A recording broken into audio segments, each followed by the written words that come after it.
Hello and welcome to the Health Oddity podcast, episode 286. And we are joined by another fantastic guest today who has been with us 3 times before. This is his 4th visit. I will just recap those episodes in case you want to go back and you haven't listened to them. First episode was episode 12, which was called Health Before Fitness. Second episode was 48, The Pathways to Fat Loss. And episode 128 was Cricket Matters and Hybrid Coaching. Now, the last time he was on with us, I've just looked today, it was 158 weeks ago. So it was about 3 years ago.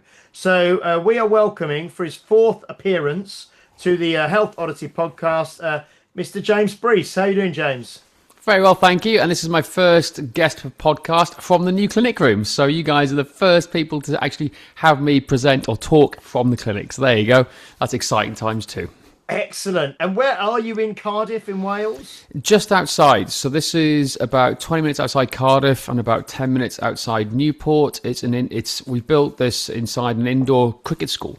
So there's an indoor cricket centre with net lanes behind it. There was some spare rooms and we've taken over those 3 rooms. I'm in the clinic treatment area, hence you can see the bed behind me and you can see my medical table just there. The other side of that wall is the kitchen, but then behind it, I'm turning it into like an American-style physical therapy rehab suite.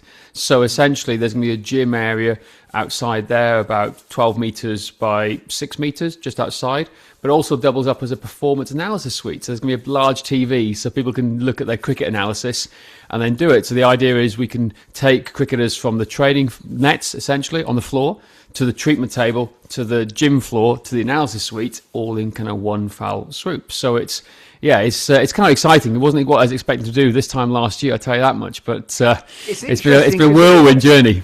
It's interesting because you mentioned something we'll talk about later. I know is this performance wheel. I may have used the wrong terminology, but we're going to talk about that later. But you mentioned how it's very similar to, it can be applied to lots of other sports. And you mentioned obviously cricket, which is what you're using it for, but you mentioned tennis and golf and things like that. And probably a lot of people would be aware of this kind of video analysis of golf swings and kind of performance around golf, and especially the documentary that's on Netflix at the moment. I think it's called Full Swing, which I've watched, and you see behind the scenes all the golfers doing their kind of rehab, their prehab, their conditioning, their training, and that sort of thing. But I think we touched on this last time you were on, and I can remember it was 3 years ago, but I can remember we touched on this, that cricket traditionally has not been a sport that has taken and I wouldn't say it's taken itself this seriously, but it's not taken the athleticism of cricket probably as seriously. And is this something that's changing, or are you leading the way with this, or is this something that you're seeing now? Hopefully, that's definitely right. So you're right. So I've always watched. So you got both the FMS certified. You've done the FMS and a Greg Cook. But if you're aware of Dr. Greg Rose, who was one of the co-founders of the SFMA. So I've known Greg doing this for a long time, and he founded the Titleist Performance Institute, and they are the leading experts on golf, and they call it the body swing connection in terms of technique and how the body dictates what the actual output's going to be in technique. So they've been doing it for years in golf, and obviously SFMA, FMS for years have done that. So it's like putting the two together to help it with cricket, and it's huge. And cricketers haven't even thought about it before. In a lot of sports, everyone is technique focused. They always want the output. So the technical output is what the goal is. Whether it's golf, hitting the ball further, being able to get the slice on it, or avoiding the slices of fades in a lot of cases. But your body dictates what you can do. But it's also it's a much more complex thing. This is where the world of health and fitness, from trainers, from coaches, strength and conditioning coaches all around the world, that make an impact. It all adds to this technical output. Cricketers are obsessed with technique. Like, all they want to talk about is technique, how to hit the ball harder. Oh, my back path isn't good. Oh, I feel my left leg is collapsing a little bit as I'm bowling. But they don't think about the idea of the body technique connection. And it's all the stuff we've done for years and years and years. In terms of training, good movement patterns, quality movement, right? Health comes first, all that type of stuff. They don't think about it. They just don't think about it. But they do care about it if it impacts their playing. If they can score more runs on a Saturday, guess what? They'll do more of it, right? So it's a sneaky way to get them to do the health stuff we've been talking about for decades, right? Yeah. But just reframing it differently. And the same, if you help the tennis player, win more matches, they're going to love it. They're going to keep on doing what you want to do. So it's very much of a different approach to the same thing that we're doing. I'm still coaching health and fitness. I'm going more medical based, and I'll talk about why in a bit later on if you'd like. But it's definitely the same stuff we've been doing for years, but just packaged differently to reframe it to get more people on board. And I've just found the technique angle, exactly like golf, is the way forward to try and convince them. And more importantly, it helps reduce injury rates. And a lot of cricketers and a lot of athletes, amateur athletes, are always broken, and they're not doing anything about it. They just want to keep on doing what they're doing, harder, faster, stronger, longer. That's kind of what their motto is, right? So how did this come about? Just looking, you've got a lovely, I'll say, if you're not watching on YouTube and you're listening, we've got a lovely treatment room there. I mean, you just gave us a little, I think it was before we started recording, you gave us a little tour kind of and showed us kind of where things are. How did this sort of come about, this opportunity or this kind of idea to do this, to go into this cricket centre and set up like this? How did this come about? Yeah, so like I said on the last podcast all the time ago, we set up the idea of Cricket Matters just to test the waters. And it started to build and build and build. I started working with the Wales over 50s teams, the Wales over 60s teams, the Wales over 40s teams, lots of older Masters athletes who still want to keep playing. They're all broken. Absolutely all of them are broken.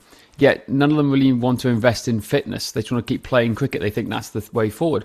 But they're always in pain. And it got to the stage where I was referring a lot of people out to local physios, local chiros, trying to find a good local network here to help support them with. And I was just banging my head against a brick wall. Honestly, it's not because these are bad people or bad physios. They don't think like we do. They don't think about movement quality. They don't think about the integrative pattern of good squat mechanics, good swing hinge mechanics. They don't think about that. They just think of silos. They come in, they go, right, this is your hour this week. Come and see me in a couple of weeks' time if I have time. And then they're just off and about. They're not fixing the problem. And this happened for 2 years. It's just constantly 2 years. And I was like, this is ridiculous now. I'm getting so frustrated. And then last year, I flew out to Chatham, Virginia with Gray Cook. I spent a week with Gray Cook at his place, doing a variety of things, shooting bows and arrows, driving around his little 4x4 little motorbike, quad bike, going for food, but just working with him on some of the things behind the scenes. But him introduced me to loads of clinicians in his local network, and it just blew my mind. It's like, there's no one like this around. There's no one here. He has a really cool network. Jeff Lowe's a huge one. If you're not following the Virginia Spine and Sport Institute, future guest for you guys, amazing guy, right? He works with a lot of pro golfers, but he's one of like Gray's original mentors. So Gray was one of his original mentors essentially, and just meeting them, speaking to them is like, oh my god, I want to be like these guys. That sounds ridiculous, but also I asked Gray then. I said, Gray, out of interest, how many people have come out to shadow you in your entire time in the 30 years of doing this? And he goes, I'll let you guess. I don't know, 30, 40? No, it's a little bit less than that. 20. We went, no, 0. You're the first one. I was the first person to actually go and mentor and spend time with him, like literally as a intern, essentially. Even though we were working on other things, I was able to watch and see what he does. We're discussing ideas, learning more about the system in depth. And I went, what? Why is that? Like, that's mental. And then it just got me thinking. It's like, I can connect people all over the world, but not many people take action to go and do something. And I was like, I got to be the clinician. I have to be the clinician. And the way the world is going in terms of AI-generated content, influencers everywhere, credentials actually matter. And it's the same as everyone believes there's somebody in a white coat, don't they? So if I put the word physio next to my name, it gives this instant credibility, irrespective of if they're good or bad. They're a physio, right? It's like you hear a doctor. They're a doctor. Unfortunately, there are 1,001 really good trainers and coaches out there, but they all get tarred with the same brush because of the influencer industry. And it was realizing then, well, actually, where do I want to go with this? How do I want to help people? What can I do? And I have access to all these guys at the higher end, clinical end, that I can just reach out and have a call with. Gray was sending me pictures of his Porsche the other day, right? Little random stuff like this, where we're having conversations where I have access to this and to get all the knowledge from them, because once they go, right, where does that knowledge go to? It's a difficult thing, and there's more to the FMS than the system they have, way more. And that's actually how they treat people. And watching Gray, we did a couple of videos of Gray live recording me dry needling into my obliques. Nobody's a dry needled my obliques before, ever. Even considered looking at it. No, mine. Right? Has anyone dry needled your obliques, Pete? Not recently, no. Not that I know of, anyway. Not doing it. Sean might have done it when I was asleep. Right? So I was like, but he was looking at my shoulder. But he goes, no, the issue is not the shoulder. And obviously I've got a separated clavicle here. So my levator gap, which is quite, the neck connects neck to the shoulder, for those on the podcast who don't know what it is always jacked up because my pec minor and everything is always overworking because there's a big gap here. You've seen it from snowboarding years ago, James. But so it was like, well, okay, but I need to go to the obliques because it's affecting your rotation. If the obliques aren't dialed in, then it's affecting everything else further up the chain. Oh yeah, by the way, your oblique, if you can't rotate, we're looking at the obliques and we're looking at the sartorius. So he to fix my shoulder, he's going into my obliques and my sartorius. No one's even looked at that before in my life, and it was like just an aha moment that I went, I have to do this. I literally have to do it. So a long-winded story to get to the whole point of this is that I left there on a high. It was great. I learned so much, met some really cool people. And I thought, right, this is the right thing. And a few weeks went on, and I went, I've got to do this. It's now or never. Like, I'm 43 years old. I've got to become a physio. So what's my pathway to become a physio? So I was too late to apply for the Cardiff MSc post-conversion course. So I was, okay, what do I need to do? And then I asked Gray and Perry and a few other clinicians I know, and they said the best therapists, irrespective of practice, are the ones with really good hands-on skills. Okay, so I go, right, okay, well, I'm going to do this now. So I literally have fast-tracked. I've done my level 3, level 4 massage qualifications. I'm in the middle of my exams at the moment for my human biology degree, and I'm completing my level 5 sports injury and clinical therapy. Right, so it's essentially the hands-on tools before physios, because physios aren't great hands-on people. If you've ever been to a physio, again, not all of them, but a lot of them don't do the hands-on stuff. They're just to diagnose and prescribe, because that's what they get taught. So I'm going down the route of, no, I want to be a really good hands-on clinician, whether it's massage, whether it's palpitation, whether it's dry needling, using electro-dry needling, as I'm using it, which is huge, by the way, which is incredible. And then you tie it all in together with the actual, I can medically diagnose later on when I hopefully get into Cardiff University next year. Yes, it's 2 years of my life I've got to work hard to get, but it allows me to talk about this idea of, from a medical point of view, in a world where it's overrun by influencers, and it's a world. I saw a really good post from Mike Boyle this morning. It talks about fitness and strength and conditioning are the only industries where it's run by the youngsters who think they know better than everybody else, as opposed to the industry. It's a really good post. So, like, obviously the youngsters obviously look a certain way, and they obviously all think they know better. So people believe them above a 60-year-old who's got 40, 50 years plus in the game, who's been there a lot longer. So it was that moment with Gray, that realization of what I need to do. And I've really enjoyed it, actually. I've actually enjoyed the Open University human biology degree a lot. I'm actually learning a lot more about the human body than I ever thought I would. I thought I know enough and get by. But I'm studying the brain at the moment, and like how our neurons fire and how they cross from neuron to neuron properly and in depth, and like how it goes. But anecdotally, which is really interesting, James, I'm allergic to dairy. Hence, next week when we go skiing together, like literally, I'm the problem child. Even though I've been like my whole life grew up on a dairy farm, allergic to dairy. I'm currently drinking Jersey cow's milk, right? All right, Boo! Check this out. Johnson Guernsey, by the way, how dare you? Well, listen to this, right? So I was always told, oh, it's dairy, it's lactose, whatever. I didn't really look into it. Well, when I start analyzing the proteins and going into the gut and their health of it, we started learning about the specific proteins in certain types of food. And I went, well, what's the proteins in dairy? So British Friesian cows carry an A1 protein, right? Jersey, it's A2 proteins, okay? Same as sheep and same as goats. So I've always been able to drink sheep's and goat's milk, right? So I was like, this is really, let's try this out. So I went on this whole world of testing stuff out in foods and what's going on. And it turns out that I'm not lactose intolerant. And a lot of people make this mistake. They think they're lactose intolerant, but they're not. It's the actual proteins in the produce that's the issue, down to the molecular level. So it's A1 protein that I have a high intolerance to. So I can now eat a little bit of hard cheese. Woohoo! I can now drink Jersey milk when I can find it. I still drink coconut milk. But on the flip side, by looking into it, I'm actually allergic to Aventis, which is the protein in oats. So oats and wheat have to be off the card for me now because it massively affects me. So it's interesting going back into this whole study thing, that realizing, okay, what do these things do to each other's bodies? So a massive tangent. Sorry, I've gone well onto like a tangent there in some respects.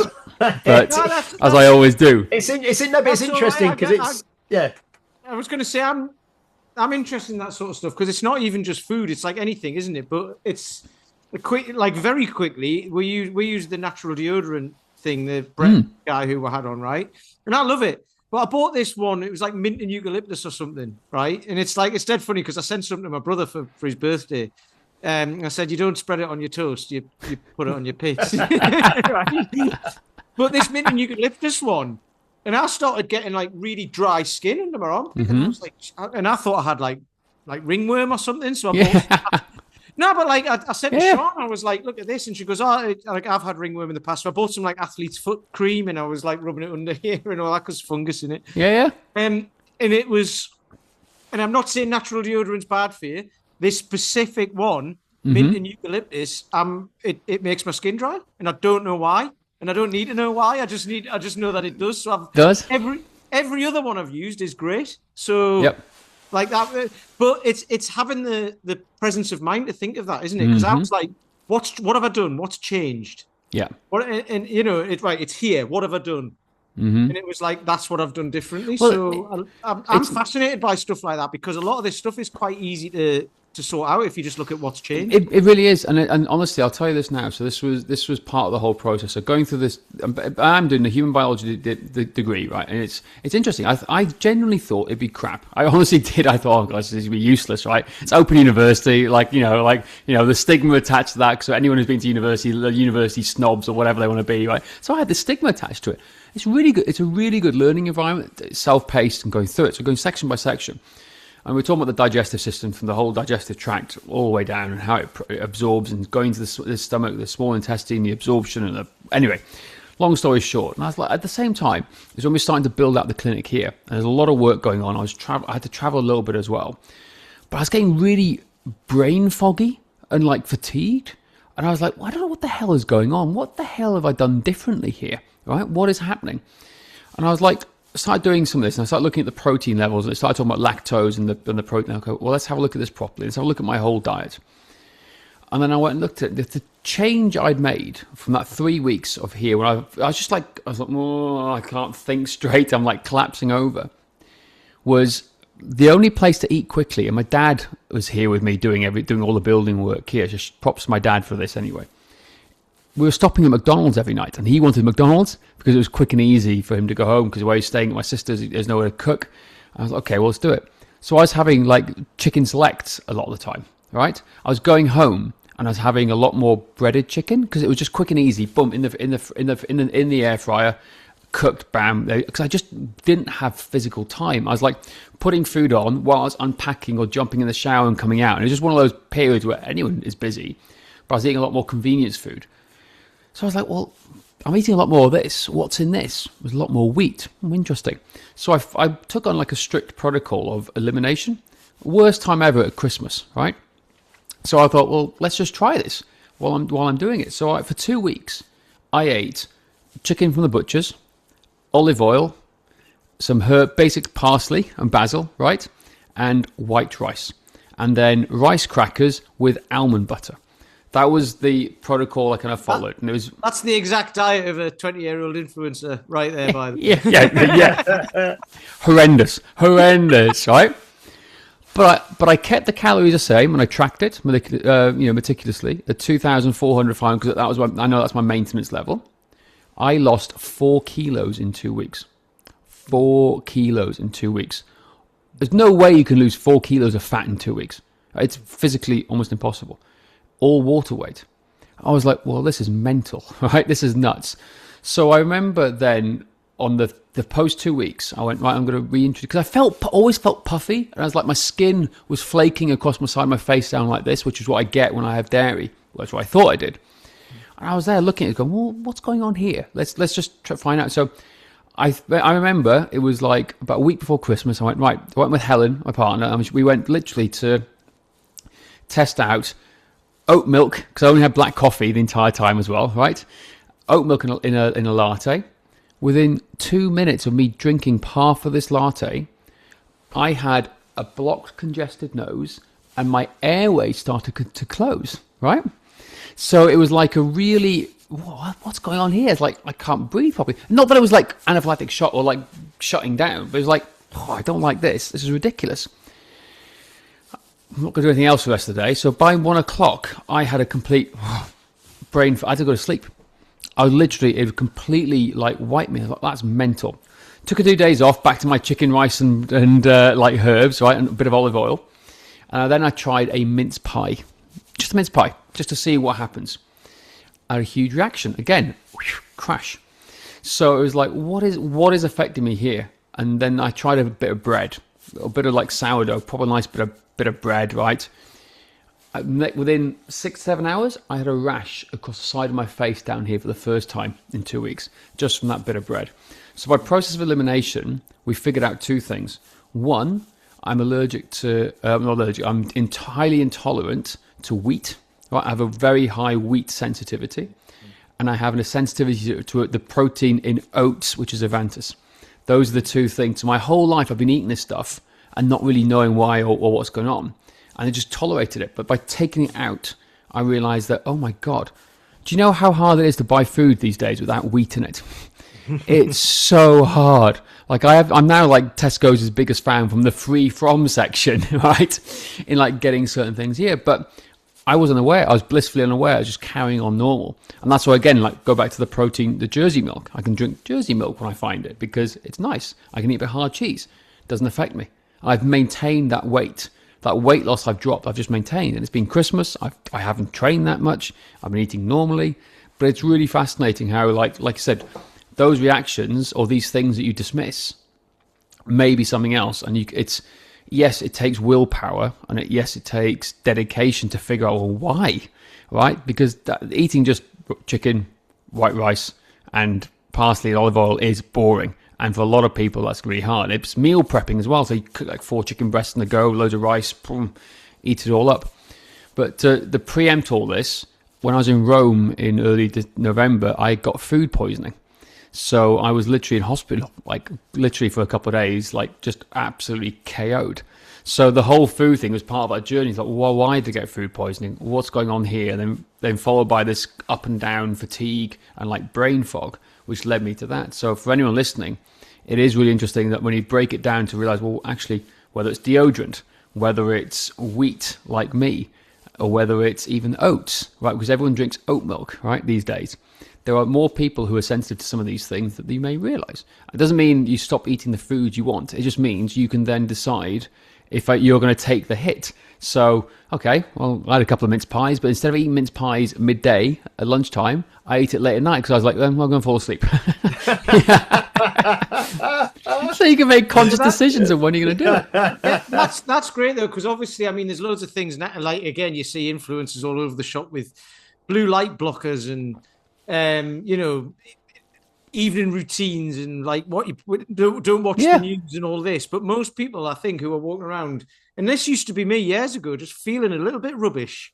Yep. But you don't even know you feel like now when I feel like crap, I feel like crap. Yep. but I think like sometimes that's like how a lot of people feel most of the time. They just don't even realize it, and they just get through. They just get through life, and then they haven't got time to think about elimination and this and that. But it's like it makes a massive difference. It's like taking a little bit of poison, isn't it? I suppose, and it doesn't kill you. It just makes you feel a bit rubbish, but you can carry on. You kind of, unless you're like super allergic to something, and like for me, it's duck eggs, and you don't want to know what happens when I eat duck eggs, but it's not very pleasant. It took me 3 goes to find that out, but anyway, the like you know that's where you go like I'm not eating those. Yep. But stuff that just gives you a bit of a rash or makes you a bit of brain fog or whatever, you might not even bother to find out because you're just like, I can get through life like that. It's just a bit harder, but it's like, well, you know, I think like, well, why would you? Just it is funny though because I don't think people think about that. They think like, oh, it's because I've been busy at work or whatever, and it's like the change. We've spoke about this about the pyramid James uses in his gym, and it starts out like it's not go to the gym and smash yourself. It starts out with like get better sleep, go for a walk, and all of it, like what we've spoke about on the podcast with you before, you know, walk, water, sleep, and all that sort of stuff. It is, but that's the thing. So if you take it back to, like, so I'm seeing a lot of cricketers, right? Let's go cricket, and again, substitute cricket for any sport, right? Any amateur sport. It could be high rocks at the moment. It could be golf. It could be tennis. It could be anything you want to do, right? So I'm seeing a lot of young cricketers and older cricketers who are drinking energy drinks left, right, and centre. Right, because they think it's going to give them mental clarity. But I know for a fact now, and speaking to Gray, speaking to Perry and all these guys, that if the human body has inflammation or is inflamed, good luck trying to get rid of your chronic pain. Good luck trying to do anything here. Now, they now know that it has such a huge knock-on effect to you healing, that inflammation is one of the most important things. That's why Perry's hierarchy starts with the brain, and then the lymphatics, and then the gut, right? Those are the top 3 things in the system. If any of those are out, well, good luck trying to fix your shoulder pain, your golfer's elbow, your tennis elbow, right? So again, a lot of these cricketers coming in, and they all they want to do is perform better on Saturday, score more runs, take more wickets. Well, in batting, it's all about focus. Well, if you're eating foods that you may be intolerant to and you're not aware of, right? Guess what's going to happen is your focus is going to drop. You can't watch the ball properly. So if you haven't got basic systemic health when you know what you may be intolerant to, then it's going to impact the output, which is playing better sport. And I see it time and time again. And, you know, there's a lot of young girls who we work with from the ages of 15, 16. And there's a big chance for a lot of these young girls to make it professional cricketers because it's an up-and-coming sport. There's now money in the game. So many of them have a lot of acne. Now, skin acne can be caused by a lot of different things, but a big player is certain foods they're intolerant with impact on their hormones. Now, hormones are a big up and down problem anyway at that teenage age, right?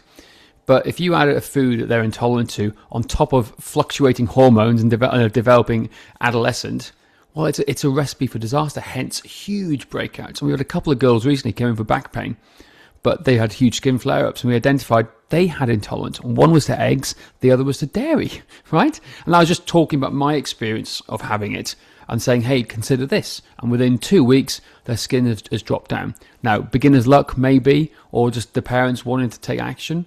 They took more action after we got their kids out of back pain, but the point was, it's those conversations to have with people. If you're feeling brain foggy, why?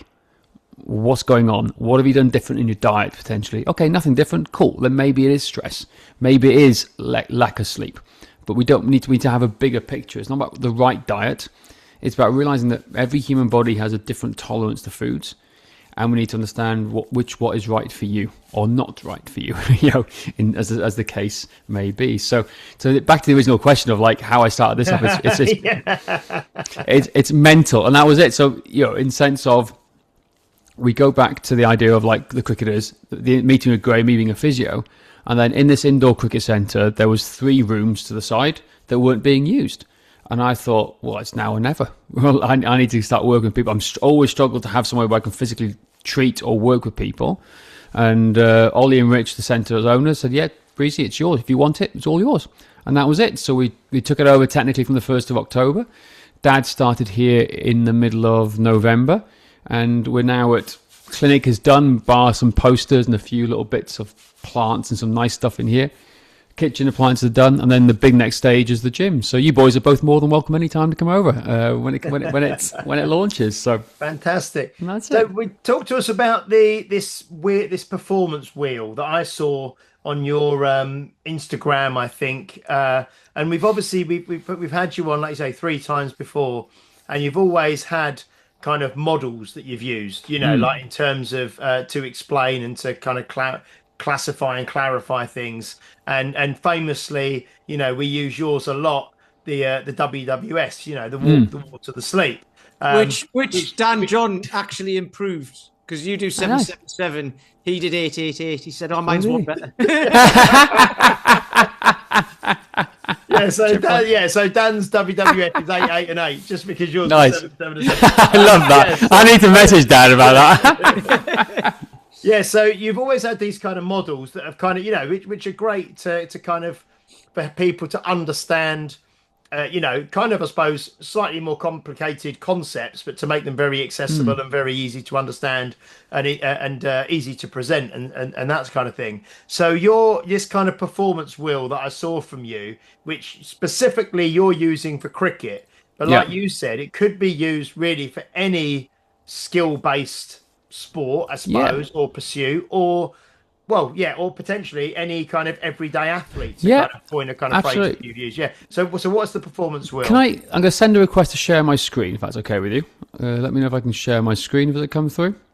If Pete I'll talk you through it. Pete's in charge. Yeah, okay, right. So let's share my screen. There we go. So let me just share an image so you guys can see the image, and if you're on YouTube, you can potentially see that too.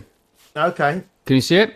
Yeah. So that's essentially it. And like I said, half the time I create these models, not for people, but for me to help me understand where to go. Because the way my brain, ADHD brain works, it's just trying to keep me on track to make sure I'm on point and I'm looking in the right areas.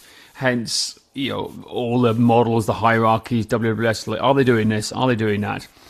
But again, when it comes to cricket, or any sport, I'm going to talk about cricket, but the idea is you can substitute this for any sport.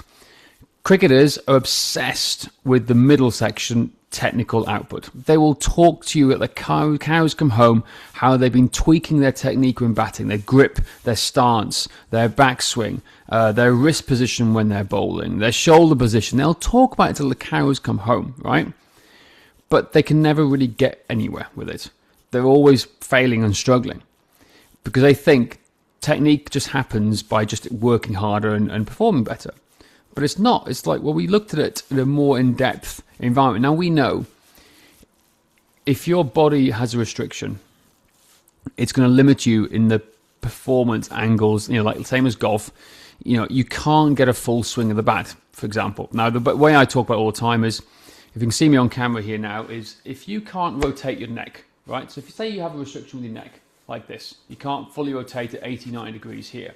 What happens is this back shoulder has to come up. So you think your head is straight and in a line with a bowler coming in. But what happens is your bat path changes direction because this back shoulder is out. Whereas you need a full side-on stance to allow the hands to go further back. But if you've got a shoulder that's elevated and rotated further, what it does, it stops the hands from going back. No matter how much technique stuff you do, or if you try and open up, it'll impact and not get you the end result. Because essentially, cricket and batting is geometry. It's having the right angles to allow the swing of the bat to play. Okay, it's basic standards. So they don't even think about the clinical biomechanics, as in shoulder mobility, hip mobility, ankle dorsiflexion, plantar flexion. They don't even think about that. So we're trying to raise awareness around that. But we know that's just one part of the puzzle with any coaching or health and fitness, is that if they don't have basic systemic health, i.e. they are overweight, their resting heart rate is 100 beats per minute, right? Their HRV is off the scale, they can't breathe properly, they're not walking 7,000 steps or sleeping, well, everything else is irrelevant because they won't be able to concentrate to perform or play at the highest levels. So when somebody comes in to us now, the default thing with us is they have to go through an assessment. whether it's an injury assessment because they're injured or whether it's a performance assessment, right? We're still looking at everything on the flywheel. So the goal is to run faster. Well, that's the technical output. The goal is to play better tennis. That's the technical output. But to improve technique, you need all these 5 other pillars in place. So systemic health we spoke about, clinical biomechanics. Can you actually move? Can you perform a basic squat? Can you balance on one leg for 10 seconds with your eyes closed? Can you touch your hands behind your back for shoulder mobility, for internal, external rotation? Are you physically able to perform in that sport? Do you have basic cardio capacity? Do you have basic fitness? Are you strong enough? At a base level, not elite level, just basic level. If you haven't got any of those 3, then if you're spending 100% on technical output and getting nowhere, maybe the other 3 pillars are where you need to focus on to move towards that technical side of things. And then number 4 is a big thing, particularly in cricket, because a lot of the game is up here in your head, is a lot mental. But again, apply it to any sport. Golf the same, tennis the same. And particularly kids.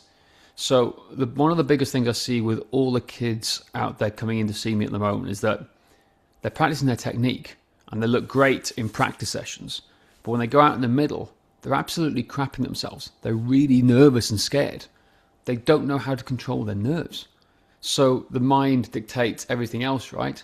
So for me, a lot of the time, particularly with the youngsters coming in, yes, there's now with system health and clinical biomechanics, the quickest win is pillar number 4, where I'm helping them control their nerves and create a routine for them to relax and actually enjoy the game.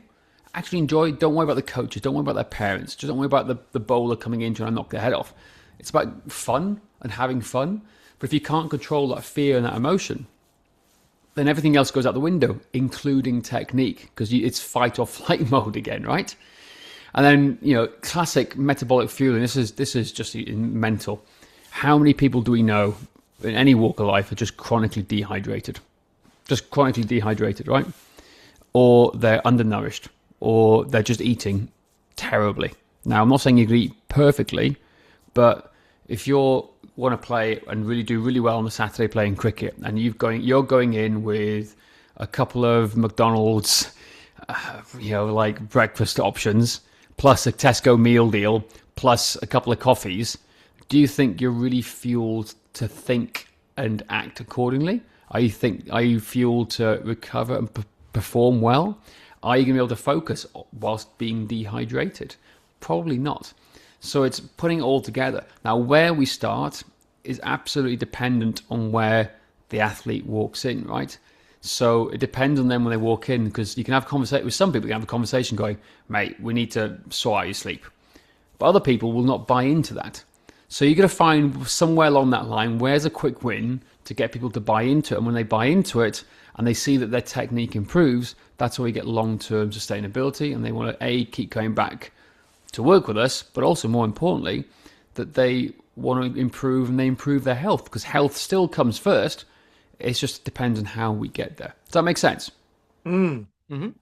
No, I like that. And I think it's, like I say, a lot of that will tie into, everyday people as well, won't it? Maybe not the technical, but I suppose even if you took it to someone who just goes to a gym, say 3 days a week, and maybe does kettlebells or does, like you said, you mentioned high rocks, or, CrossFit is probably a bit more, of a bigger sort of sport, but someone who just exercises or trains, I suppose, for enjoyment rather than performance, absolutely. If you took the middle part of that is actually how they perform in the gym, in their exercise class, or in their personal training session, or their strength session, or whatever. And then the same wheel goes around, the flywheel goes around the edge, doesn't it? Where that sort of, which is actually the very first episode you did with us, episode 12, which was over 4 years ago now, was health before fitness, so it kind of all matches, doesn't it? And you can substitute that, you can substitute technical output for sustainable health, sustainable performance, human performance, whatever the words you want to call it, you could change it accordingly. So it can matches their outcome, whether they just want to live a better life and be able to, I always remember Terry Moore, one of our clients, who literally said, all I want to do is be able to carry my cat litter in from the car into the house without me putting it down or feeling like I'm unfit. That was her technical output, essentially. That was her goal.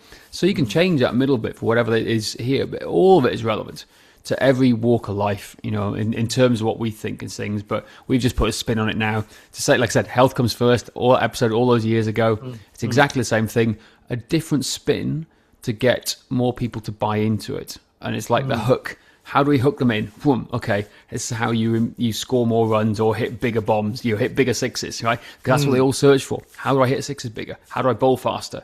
Well, it's by doing this. But this stuff is unsexy to them, right? Yeah. They'd rather find some new and buy a new bat or buy a new pair of running shoes or whatever it is to go out to make it happen. I always remember there was a guy that we got several people at the gym who cycle and things like that, and I remember talking to someone once before and about this the kind of the middle-aged kind of cyclist who I can't remember. We've spoken about this before, I think, Pete, on the podcast. Yes. Yeah, the mammals, kind of, the middle-aged cyclist, middle-aged man in lycra, yeah, middle-aged man in lycra, but who may be carrying an extra, say, 2, 3, 4 plus stone, on the bike. But they're trying to buy like the lightest weight bike available and the lightest saddle and the lightest components to go on the bike to make the bike go faster. Yep. And they're talking about maybe saving like 500 grams off of the weight of the saddle.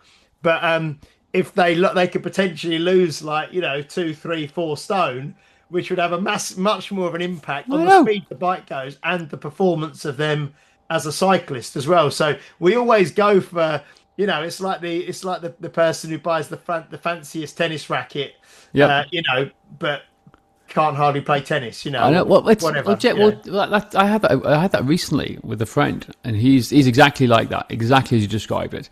And I said to him, mate, well, did you realise that there is a formula for the average weight of a rider on the Tour de France? You know what that is? He said, well, it's this. It's your height in centimetres minus 112.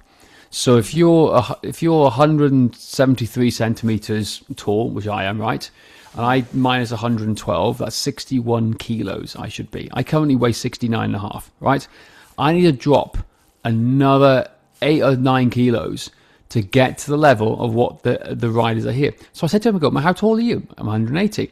How much, how much, so if you technically want to be a rider on the tour, you've got to be around 180, 68 kilos. God for you. How heavy do you think he was? 107 kilos. I go, mate, we're not going to be on the Tour de France anytime soon, right? We know that. However, what if we just dropped about 10, 15 kilos? And he was the guy who bought a £15,000 road bike because he wanted, honestly. All right. I think your formula, because that formula, I think that might be specific to the Tour de France. It is. Well, yeah, but it used to be. You used to say the height in centimeters minus 100, didn't you? That's it. Yeah, plus or minus 5. That's 5. That right? That's exactly. It's still right. So if you literally, so it's exactly the same thing for that. So if you're looking for performance for most athletes, it's your height in centimeters minus 100 is a healthy range. Plus or minus 5, but for performance for a lot of athletes who are contact sports based, it is more minus 5, and for the women it's about minus 7, so it's minus 107 for some of them. So so it's based on the same, but you can do the same. Like there's so many other things, but specifically for the Tour de France, that was mental. When you think of the power output and how light they are to be able to do it, but they all fitted into that category. Well, when we were in, where were we last? There's other things involved as well, isn't there? Let's finish.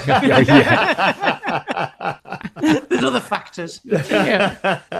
But I think where was it? We were was it Alpe d'Huez last year? Yeah. That was where they do one of the stages. Yeah. Tour de France up there. They climb up there, and it's incredible to think. But like you say, they are like whippets, and they're also they may or may not be taking some other. Yeah, exactly. I know. I never said that. I said that there are other factors. What exactly. James said that. That wasn't additional supplements. I said additional supplements.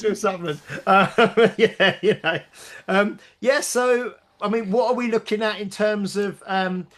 opening of the clinic and getting everything going. So the clinic, are you treating people in that room Yeah. already? Yeah, now. Yeah. So I had a few people in this morning, which is quite nice. So again, I'm getting mostly cricketers because there's a lot of cricketers around here having it. But I'm also getting people outside. I had a gym owner in this morning from a CrossFit box around the corner who's heard about us.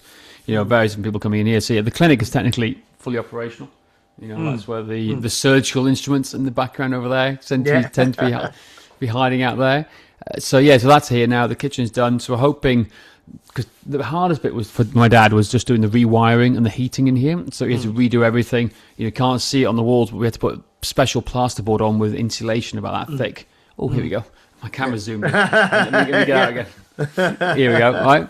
So we had to fix that, and there's so many other factors going into it, which, as you know, James, running your facility, like it just literally, you find one thing, and then there's another thing that pops up, and another thing that pops up, and another thing that pops up. But hopefully, all going well, I think by the middle to end of February, we'll have that space open up as well. It won't be perfect, but we'll have an open space we can pull people in, and we'll do some open days. We'll do a variety of different things. So it's trying to, like I say, balance the need of technical analysis, the video stuff, which is the hook to bring people in, and then showcase what treatment you can do on the backside of it too. So fingers crossed, a lot of hard work post skiing, which I can't wait to next week. Actually, I haven't even thought about it, but I was like, I need a bit of downtime to enjoy that first. No, that's excellent. That is so good. And I mean, it was fascinating, the fact that, you went out and you spent all that time with Gray Cook as well. So for people who don't know, FMS, Functional Movement Systems, the book Movement, which Gray Cook wrote. Really, really great guy. So for you to be able to, I reckon the thing is, though, that like a lot of people, because like you say, because you had access to him and him, I think a lot of people would, it's almost like, but you have to ask these things, don't you? But so many people think, I won't ask about if I can go and shadow someone like that, because they'll say no, or because, there's this thing, isn't it, that almost people don't ask, Do you know what he said to me, though? He goes, at the end of every Perform Better Summit he does, he gets about 5 to 15 people saying, hey, can I come and shadow you? Not one of them turns up. They just don't follow up afterwards. And it's funny. And you go back to Dan John, I always quote Dan, right? But, just show up. Just show up. That's a factor for so many different things. And I just showed up. But, I was invited out there to do stuff with the WWS with him and some of the programs out there. But it was more of a case of, like, I just showed up. I said, yeah, cool, I'm going to do this. I'm going to make this happen. I flew to DC. I had to drive 2.5 hours into the middle of nowhere. So it's Google Chatham, Virginia. It's highly interesting. It's in the middle of absolute nowhere. But, I got to hang out with him and learn to shoot bows and arrows. I got to see his farms. I got to see all sorts. It was just cool. I got to train his daughter. That was mental. I was like, hang on, Greg, you asked me to train your daughter. I got more pressure on me doing this for you right now than anything else. But no, but it was just fascinating. I just, like I said, in so many walks of life, it's just about doing. I think whether it's training, showing up, just being consistent, and that was it. So it's, like I said, it's definitely shaping the path to being more of a clinician, I think, and taking that to the next step. Because again, I think there's, having access to all these people over the years and speaking to them and learning from them. Again, I think, James, you and Pete, you guys know when someone like Brett Jones comes over, like everyone's like a sponge around them because they've got so much information. There's a distinct lack of people like that, I think, in the UK. And I think there's, where do we all go to get help and advice from? And I'm not saying that's me, but I'm saying it's more of a case of, well, there isn't anybody. When I want to get treated, I've got no one to call myself up on around here to have that, and no one else is in South Wales, particularly at the moment too. They're very few and far between, and I haven't met them yet. I'm still looking for them, but it's the same as everything. Well, they don't think like us. They don't treat like us. They're not an extension of your gym, for example. What you're teaching all this health stuff, they're just not aware of it because, again, unfortunately, in healthcare, medical care, they're overrun, they're overprescribed. Hence, any physio, a lot of physio chiropractors I know they're all busy because they don't have to market, because there's a huge demand for people in pain. But this is the thing, they're all in pain, no one's getting out of pain. Why? And those are the questions we should really be asking, is why aren't they getting out of pain? So, biting the bullet.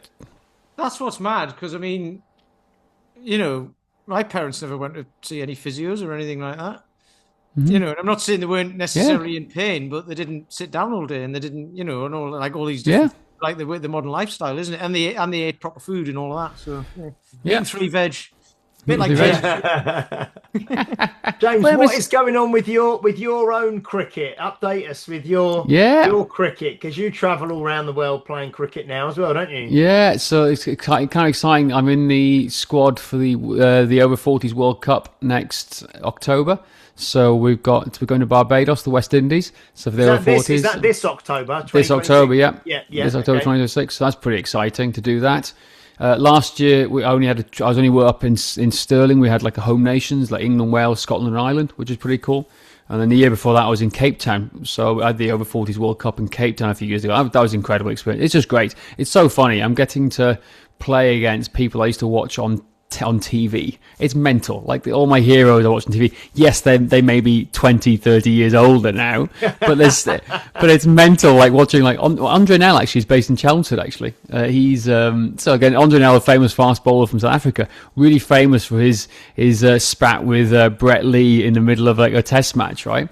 And he's bowling at me. It's like, right, Nelly. It's like he's like a mate. Or Darren Stevens, who's a famous like England cricketing legend. Like we're just chatting back and forth. It's nuts. And just facing them, it's kind of cool. So yeah, it's a lot of the joys of being fit and healthy is you get to do some of this stuff later in life as well. I think, and that's just a testament to anyone who's getting older. Like keep up with your fitness and health because there's no limit anymore to what you want to do. And it's great to see so many cricketers, but also masters athletes, whether it's high rocks, whether it's CrossFit. It does CrossFit anymore, though, do they? Everyone's like kind of stopped doing the whole CrossFit thing. It's still around, but it's not as big. But then you've got like Masters football. Like, so I know somebody who's going in the over 60s World Cup. He's playing for Wales in the over 60s football World Cup. So it's nuts. So the fitter you are, the more opportunities you have to travel and enjoy life later on doing sports too. So I don't know anything about football, but unfortunately, that's the only way you get to play in the World Cup for Wales. Oh dear! Exactly. Some people. But anyway, speaking of football, did anyone see the goal last night by the goalkeeper from Benfica? They put Real Madrid down. They needed it in the 98th minute. The keeper went up for a free kick. What is this in the Champions League? Honestly, check it out on the BBC website. It's incredible. I came home late last night, turned the TV on, watched the end of Newcastle playing against Paris Saint-Germain. Right, sitting down having some food, and I went to this last 3 minutes of the game, Benfica versus Real Madrid, and the keeper went up. It's a bullet header, like. Anybody would have been so proud, like of that goal. The crowd goes nuts. You should see the Portuguese, because it basically meant that they were saved in 98 by a single goal, knocked Real Madrid down, and they went into the playoffs by the skin of their teeth. So like Jose Mourinho was like just running around. The crowd went berserk. The commentators are going berserk. If you haven't seen it, please watch it. It's so funny, even if you hate football. I'll have a look. I will have a look at that. And next week, well, in a few days from recording, we're going to be snowboarding, aren't we? Out in France. Yeah! So hell yeah! That's going to be can't wait for that. Fantastic. And Pete is going to come with us 1 year, aren't you, Pete? We'll see. We'll see. Depends if I get any bloody time. Come on. Right, okay, brilliant. Because we don't record a podcast when I'm away anyway, so you might as well come as well. Exactly. Yeah. Out on the slopes. Yeah, it'll be brilliant. Right, anyway, James, thank you so much. That was so good to catch up again.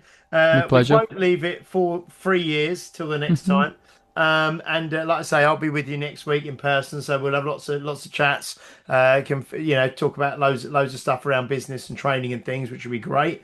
Yeah, we will be back next week. I think we are going to be joined by Phil Early or Early. Is it Early? Yeah, Phil Early. Yeah. What's Phil Early from Newcastle. Phil Early from up in Newcastle. Early. Yeah. Phil Early. So we might need a translator for that one. Oh, Newcastle. Well, that's you, Pete, isn't it? That's fine. Exactly. Yeah, because he is 60 this year. Yeah. And he is going to try to get to the natural Olympia. Mr. Olympia. So natural bodybuilding. 59 years of age. So he is going to be on with us next week, which will be great, which will be really good. So thanks so much for joining us, James. That was Pleasure. great. Brilliant. Pleasure. Thank you, Mr. Peter Land. Brilliant. Sorry, that was a yawn. Sorry, you caught me in it. I was trying to do that without anybody noticing. Oh, was that exciting? There you go. I got the yawn. Thank you. No, You need to get some Jersey milk down you. Yeah, I know. You need. Okay. Thank you. Right, so thank you for listening and watching. Please do like, share, subscribe, leave a review if you're watching or listening on a platform that allows you to do so, especially Apple Podcasts, and give us a subscribe on YouTube. And we will see you next week for episode 287. Until then, bye-bye.